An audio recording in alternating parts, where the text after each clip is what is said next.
Hi, my name's Venus O'Hara and welcome to another video. The other day someone left me an interesting comment on my video about why I no longer practice BDSM, and the comment was, can you please talk about what you did that caused this awakening? Okay, so the reason why I don't practice BDSM anymore is because I've been going through a spiritual awakening for the last year and a half, more or less. And ever since this spiritual awakening, my whole life has changed. My sexuality, the way I see my work, everything really, and my whole outlook on life. And so what did I do to cause this awakening? I didn't do anything really. Probably I attracted it somehow, but I think a lot of these awakenings or when you make a drastic changes to your life, it usually happens when you're going through extreme circumstances, and that was the case for me. I was going through a very difficult time personally, and someone who I thought was my friend became probably my biggest enemy and tried to make my life very difficult. So that was very challenging. But now looking back, I see that certain things happened simply because this person or this friendship was no longer serving me, and I needed something drastic to kind of get this person out of my life, because I would have carried on this friendship otherwise. So basically I was incredibly stressed, and so I started looking at or researching meditation, stress, and I started discovering interesting facts about abdominal breathing, and that was the first step of my spiritual awakening really. So I realized that through abdominal breathing, which is basically for me is breathing through the nose and using your abdomen to rise and fall as slowly as possible, and I realized that I can actually control my own stress levels, and no matter what was going on around me, I was in control of my reaction or my response to stressful situations. And I remember being in certain stressful situations, and I started meditating, and I was incredibly relaxed. So that felt incredible. It felt really good. And so that was the first step, and I just watched all the TED Talks about breathing, and I downloaded an app called Belly Bio, which I really recommend. I think it's on iPhone only, and it's an app that it has music, and you put your phone on your belly and you breathe, so it measures your inhalations and exhalations, and so basically at the moment I've got down to between 2 and 3 breaths per minute, so that's really cool. When I started this thing, I was at 5. I was like, oh, quite nervous, but that was really empowering for me, because I've always been quite a nervous person. And then what happened next? Having to have a cough. Excuse me. I'm just having some. I'm trying to prevent a cold at the moment.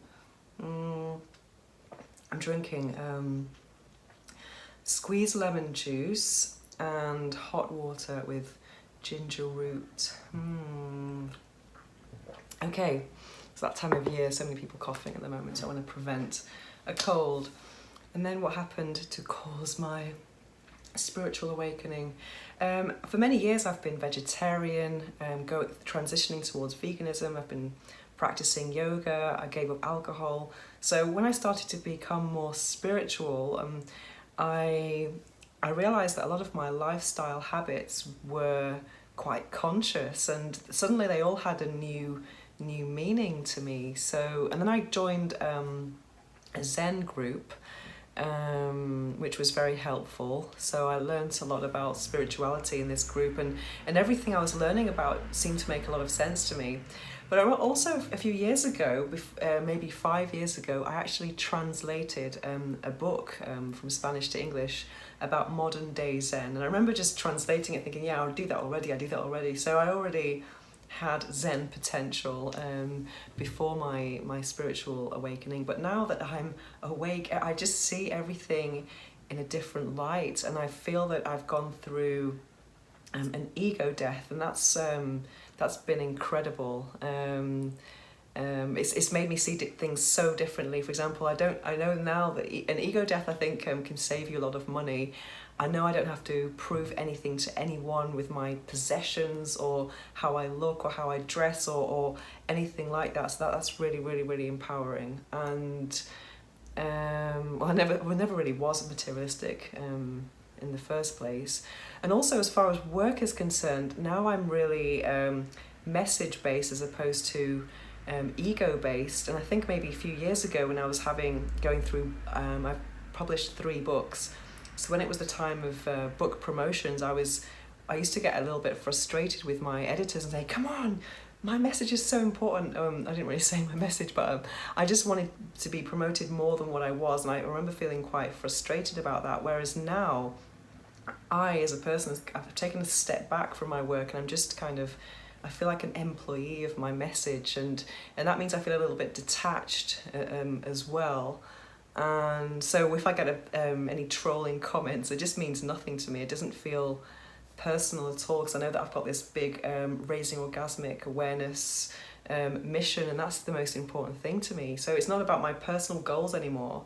It's more about my universal goals for women all around the world. But also, I think, orgasmic awareness is beneficial for everyone, not just women. And also, I want to also promote my orgasmic conscious business model. I'm going to start doing that in a few months. I'm going to start giving some talks about that, so that's going to be really fun. But going back to tantra and BDSM, I used to like BDSM for many years, and I think what I liked about it was that in BDSM relationships, there's usually quite a deep connection between the participants. It's not just a physical connection, it's deeper than that. And I think my ego needed that boost because I liked the domineering role, and I like to be treated as a goddess and maybe worshipped, whereas now I just don't think of it like someone's dominating, someone's being submissive. My relationships are more like on a level playing field, more sensual, more going in the tantra direction rather than dark dungeons. I mean, that kind of thing doesn't really turn me on anymore. I mean, I think I still will always like fetish accessories as a fashion accessory, but not really as something that attracts me sexually anymore. I think I prefer listening to binaural beats and having massages with coconut oil and just spending a long time. It's not about who's in control. It's just about enjoying the sensations on offer. So another thing that's quite interesting about my spiritual awakening is that it's completely changed my attitude towards my photos. I've been an erotic model for many years now, and I really want to use my body as a canvas for my message. I think before, when I was doing photo sessions, I was concerned about looking good and feeling good about how I looked. Whereas now I want to use my body as a canvas for my message of healthy eating, plant-based diet, and no cosmetic surgery. I don't use Photoshop in my pictures, and I do sport every day, but I've never been on a diet in my life. I've never counted the calories. I eat abundant quantities of food. So when I take photos now, it's not about trying to look good. It's really trying to inspire people and portray a really natural and healthy body image. Because I think at the moment, there's just so much fake bodies around, and fake hair, fake nails, fake eyelashes. Everything is fake that we see in mainstream media, and it's really sad for me to see that really young people are starting to tamper with their bodies and faces as well, so young. And so I just think having a natural body image can be very inspiring to people. So that's what I want to do with my photos now.